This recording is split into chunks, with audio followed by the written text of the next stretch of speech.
창세기 34장 18절에서 31절 말씀 우리 한 절씩 교독하겠습니다. 그들의 말을 하물과 그의 아들 세겜이 좋게 여김으로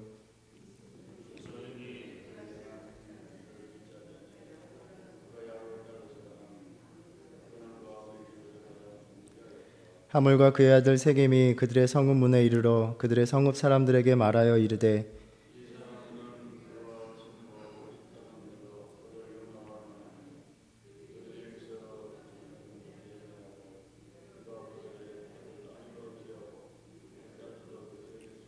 그러나 우리 중에 모든 남자가 그들이 할례를 받은 같이 할례를 받아야 그 사람들이 우리와 함께 거주하여 한 민족 되기를 허락할 것이라.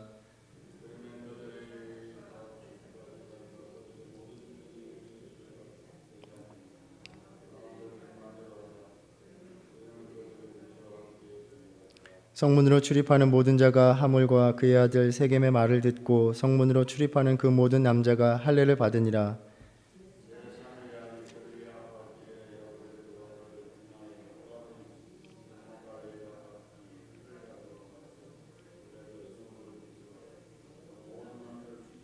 칼로 하물과 그의 아들 세겜을 죽이고 디나를 세겜의 집에서 데려오고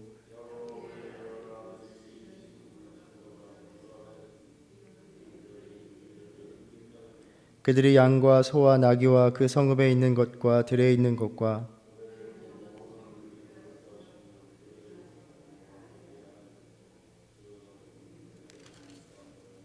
야곱이 시므온과 레위에게 이르되 너희가 내게 화를 끼쳐 나로 하여금 이 땅의 주민 곧 가나안 족속과 브리스 족속에게 악취를 내게 하였도다. 나는 수가 적은즉 그들이 모여 나를 치고 나를 죽이리니 그러면 나와 내 집이 멸망하리라. 그들이 이르되 그가 우리 누이를 창녀같이 대우함이 옳으니이까. 아멘. 어제 말씀을 나누면서 이 비극적인 사건에 대해서 직접적으로는 디나가 그 땅의 딸들을 보러 나간 데서 발생하였지만 야곱의 서원의 자리였던 베델로 올라가지 않고 세겜에 머무르고자 했던 그 선택 속에서 벌어진 것으로 우리가 살펴보았습니다. 우리가 살아가면서 겪는 일들을 세세하게 다 일일이 규명할 수는 없는 일입니다. 그러나 우리가 내리는 크고 작은 일들의 어떤 선택과 결정, 특히 믿음의 결정에 있어서 뒤따르는 삶의 현실들을 우리가 감당해야 한다라는 것을 보게 됩니다. 야곱이 보기에 세겜은 정착지로서 너무나 좋은 땅으로 보여졌던 듯 합니다. 특히 목축업을 하기에 더없이 좋은 땅이었고 동서남북으로 뻗은 요충지로서 그 위치는 앞으로의 성공과 번영을 그러한 삶을 꿈꾸기에 충분했을 것입니다.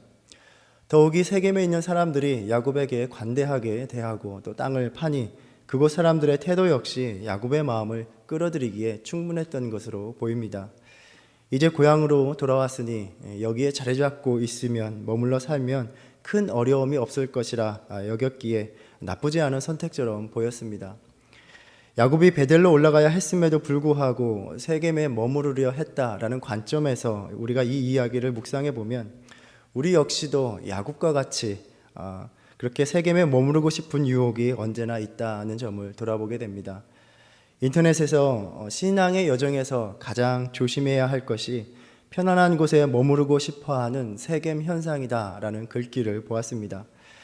우리 역시도 신앙의 자리를 끝까지 찾아가기보다는 인생의 편안함과 평안함이 허락되는 곳에서 멈추고 싶을 때가 많이 있다는 것입니다.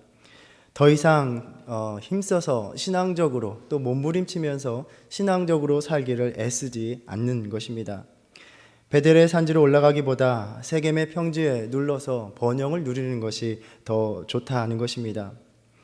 우리 인간의 마음이 참 간사한 것이 어려운 때를 만나면 하나님께 간절히 부르짖다가도 좋은 시절 또 풍요한 현실을 마주하면 우리의 삶의 복이 오직 하나님께로부터만 온다는 것을 까맣게 잊게 된다는 것입니다. 야곱이 35장 2절에서 베델로 올라가려 할 때에 가족들에게 이렇게 말을 합니다. 너희 중에 있는 이방 신상들을 버리고 자신을 정결하게 하고 너희들의 의복을 바꾸어 입으라. 그러니까 야곱의 가족들은 세겜에 머물러 살면서 그곳의 삶에 동화되어 가면서 어느새 이방 신상들을 가지고 그것들을 믿으며 그렇게 그곳에 물들며 살고 있었던 것입니다. 물론 아브라함 시대 같은 그 족장 시대에 이들의 신앙이 후대에 발전된 철저한 유일신 신앙이나 어떤 교리적으로 상당히 체계화된 신앙을 가졌다라고 볼 수는 없습니다. 여전히 그 당시에는 하나님을 수많은 신들 가운데 자신을 돌보아주는, 또 자신의 가족을 또는 민족을 돌보아주는 신으로 여겼을 것이고, 다만 하나님을 그렇게 경험하면서 조금씩 하나님에 대한 지식을 갖게 되고 그것들을 자손들에게 들려주고 전해주면서 믿음이 조금씩 발전해 나갔을 것입니다. 우리가 생각하는 것보다 훨씬 더 느슨한 믿음을 가졌을 것이라 생각합니다.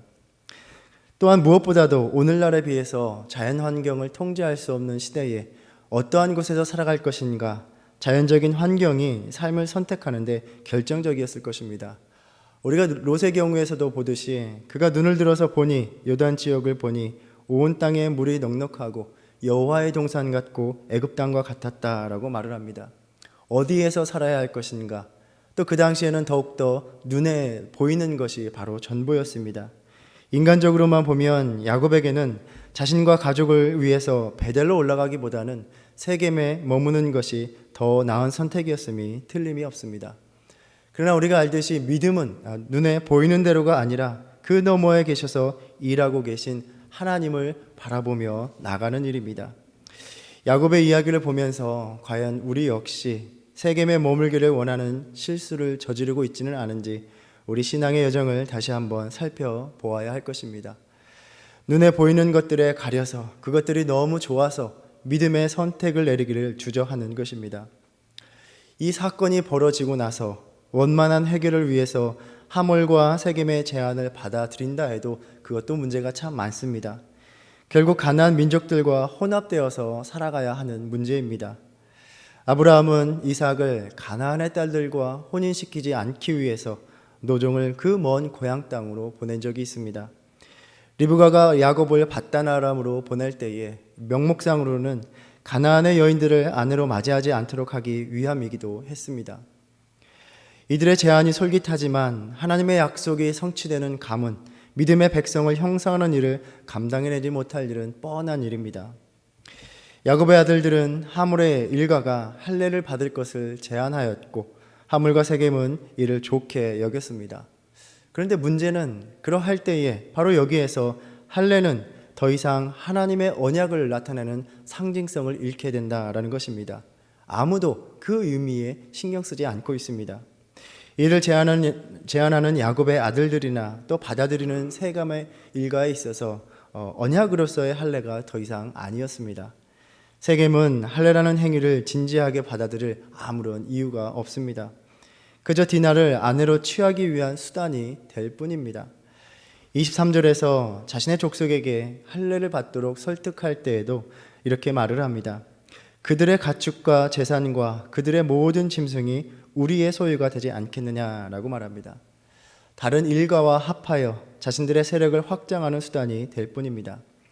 이스라엘인들에게는 어떤 중요한 종교적인 의미가 있을지라도 이들의 관심사는 오직 자신들이 얻게 되는 경제적인 이득이라는 세속적인 비전만 갖고 있을 뿐입니다.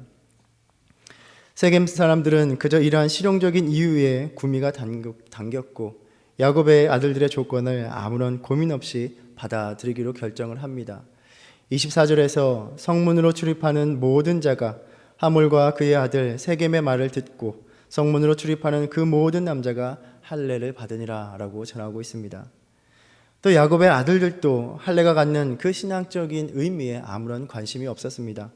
그저 복수의 기회를 만드는 수단으로 삼는 것일 뿐입니다. 한 주석가의 말처럼 야곱의 아들들이 세겜의 아들들에게 할례를 요구한 것은 선한 의도가 아니라 사회적인 통제와 착취를 위해서였다라는 것입니다. 가장 소중한 그 신앙적인 상징이 이제는 비인간적인 행동의 도구요 수단으로 전락한 것입니다. 할례를 이렇게 제안하고 또 설득하는 그런 이야기는 속임으로 가득합니다.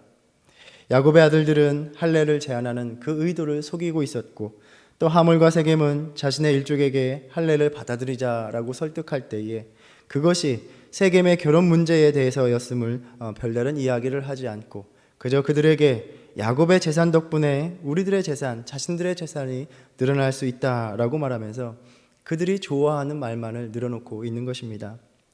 세겜 사람들은 그렇게 설득에 넘어가 할례를 받았습니다.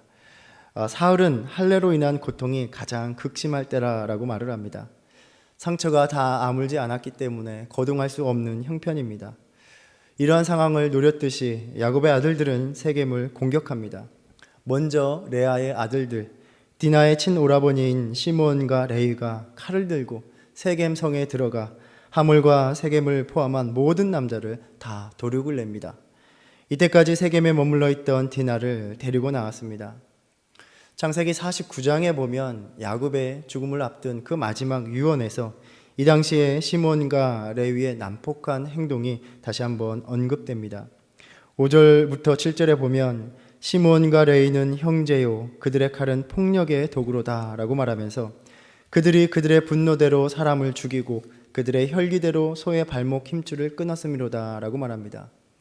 야곱의 마지막 죽음의 순간에 이르기까지 이 사건은 충격이었고 그들은 벌을 받을 것이라는 예언의 말씀을 전하기에 이릅니다. 8절에 보면 그 노여움이 혹독하니 저주를 받을 것이요 분기가 맹렬하니 저주를 받을 것이라 내가 그들을 야곱 중에서 나누며 이스라엘 중에서 흩트리로다 라고까지 유언의 말씀을 남기는 것을 보게 됩니다. 야곱의 또 다른 아들들은 세겜성에 들어가서 약탈하고 모든 재물을 빼앗고 아이들과 자녀들을 사로잡습니다. 우리는 이 디나의 사건이 참 끔찍하며 가슴 아프면서도 야곱의 아들들의 행위가 보복의 선을 넘어서서 범죄에 이르렀다는 것을 우리는 부인할 수가 없습니다.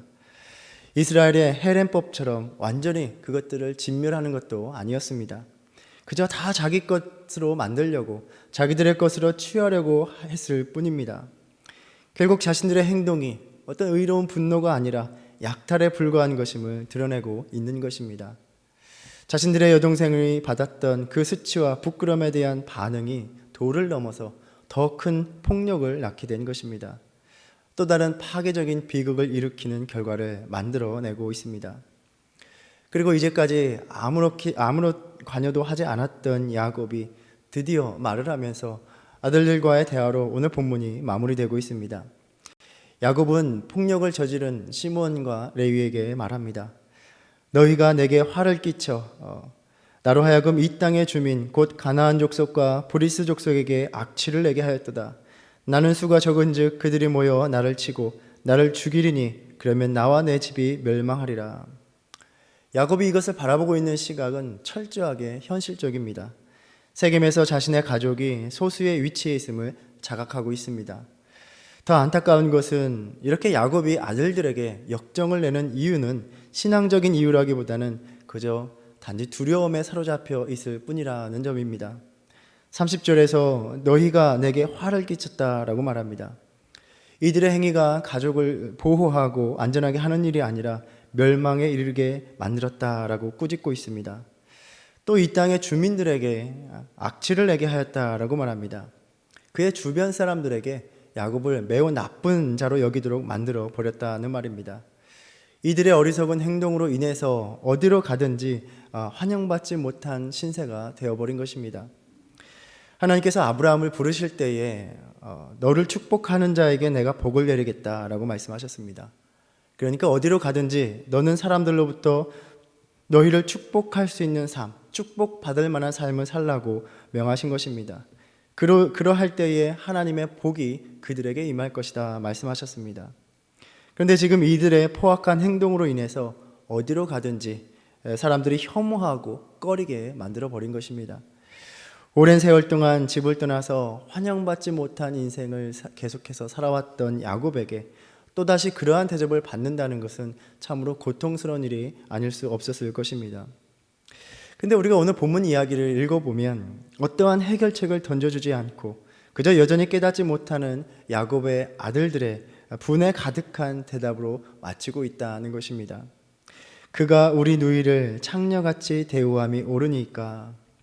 시므온과 레위는 자신들이 저지른 악한 행위를 인정하지 않고 여전히 자신들의 누이가 당한 일에만 매달려 있습니다.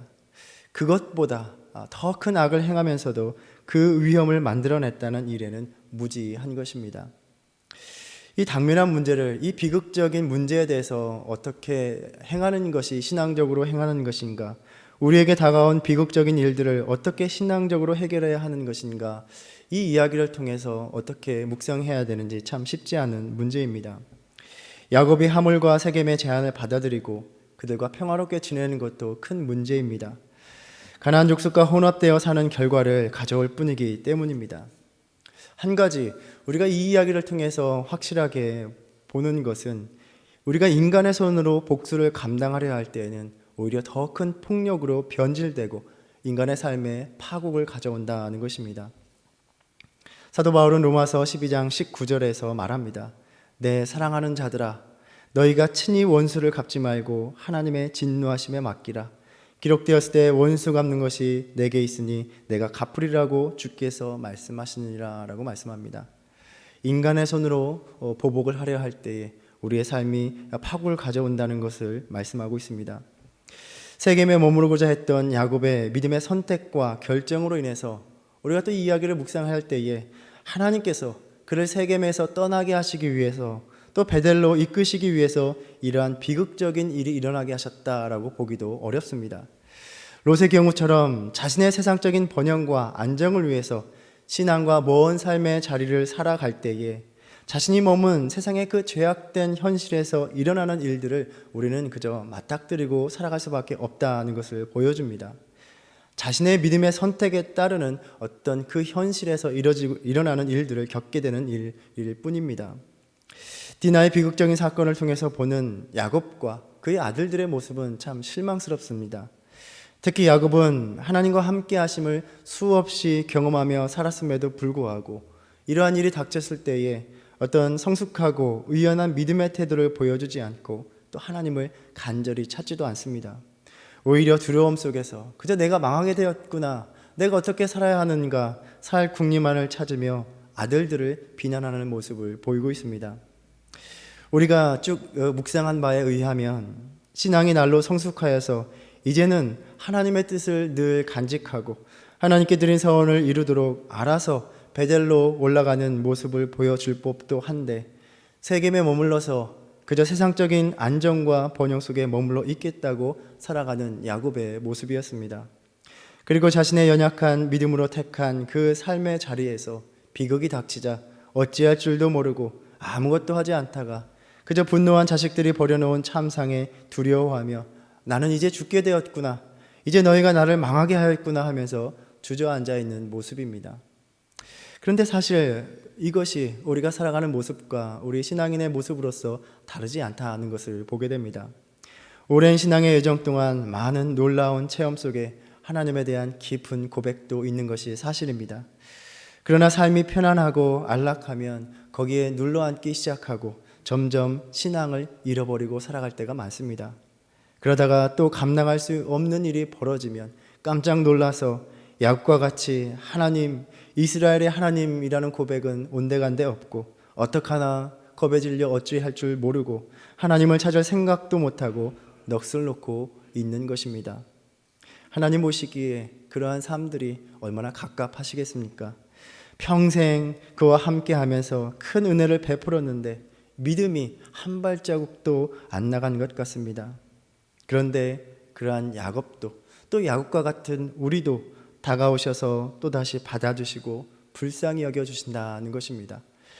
그냥 자기의 천둥 벌거숭이 같은 믿음의 선택대로 살게 버려두실 수도 있으실 텐데, 그렇게 주저하고 낙심될 때에 하나님은 야곱을, 또 우리를 다시 찾아오신다는 것입니다.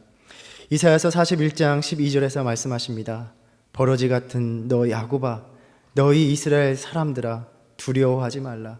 나 여호와가 말하노니 내가 너를 도울 것이라.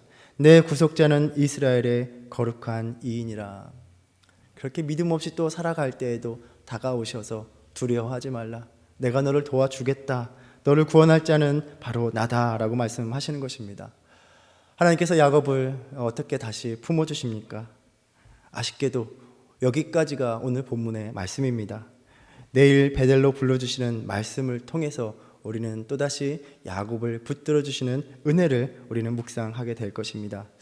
오늘 이 말씀 나는 모든 분들, 또 온라인으로 묵상했던 모든 분들이 내일 아침 주실 말씀을 또 사모하고 기다리면서 아침에 주님 말씀 앞으로 나오시길 바랍니다.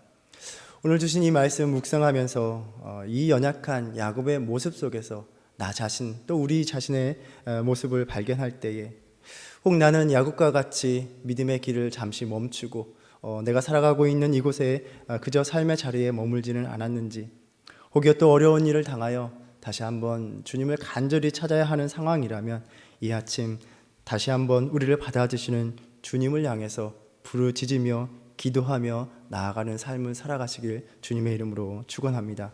기도하겠습니다. 주님, 인생의 어려움이 닥치면 또다시 주님을 찾을 수밖에 없는 연약하기 짝이 없는 인생임에도 불구하고 편안한 세상의 자리가 보이면 그곳에 머물고자 하는 이기적인 야곱의 믿음과 다를 바 없는 우리의 삶임을 돌아봅니다.